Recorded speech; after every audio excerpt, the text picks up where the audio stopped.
They told you Python is slow. It's the language of the future, that it belonged to everyone. But the truth is much darker. Python is a threat. This isn't about code, it isn't about performance, it's about control. So stay with me because the power of Python is no longer where you think it is. Python was never meant to rule. It started as a passion project, a language built on one simple idea that anyone should be able to speak to a machine. It was for the students, the scientists, and the dreamers. It was simple, free, and it belonged to no one. And that is exactly where things went wrong. For years, the giants of tech like Google, Apple, and Microsoft, they all laughed. They built their own languages, complex fortresses, C++, Java, and C#. You had to be one of them to get through the door, and Python was the outsider, a useful pet that was never allowed in the boardroom. But slowly, the world started to change, and the people chose Python. Data science exploded. Automation became a survival. The language they called just for beginners was powering empires. It ran on NASA's servers, behind discoveries in biology. It powered Instagram, it powered Spotify. Half the internet ran on Python. The toy was building empires, and it was doing it without permission. And that is where things went wrong. In Silicon Valley, if you don't own something, you can't control it. So a quiet campaign began. You've probably heard the lines, Python is slow, it doesn't scale, it has the GIL problem. Now, the GIL part was real. It was a hidden lock buried inside Python, stopping it from using modern processors, and developers complained for years. But here's what big tech did.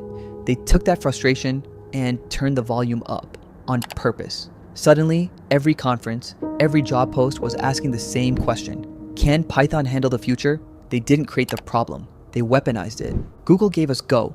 Apple gave us Swift. Rust appeared, heavily backed by the biggest names in Silicon Valley.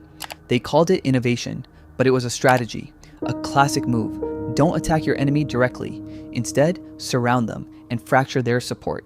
They weren't trying to kill Python with a bullet. They were trying to starve it. But what happened next shocked everyone. 2 letters, AI, artificial intelligence. Out of nowhere, it became the single most important technology on Earth, the new gold rush, the key to absolute power. Every major AI breakthrough, from image recognition to large language models, was built on one foundation, Python. The slow, broken toy they tried to sideline now held the keys to their future kingdom. So behind closed doors, the plan changed.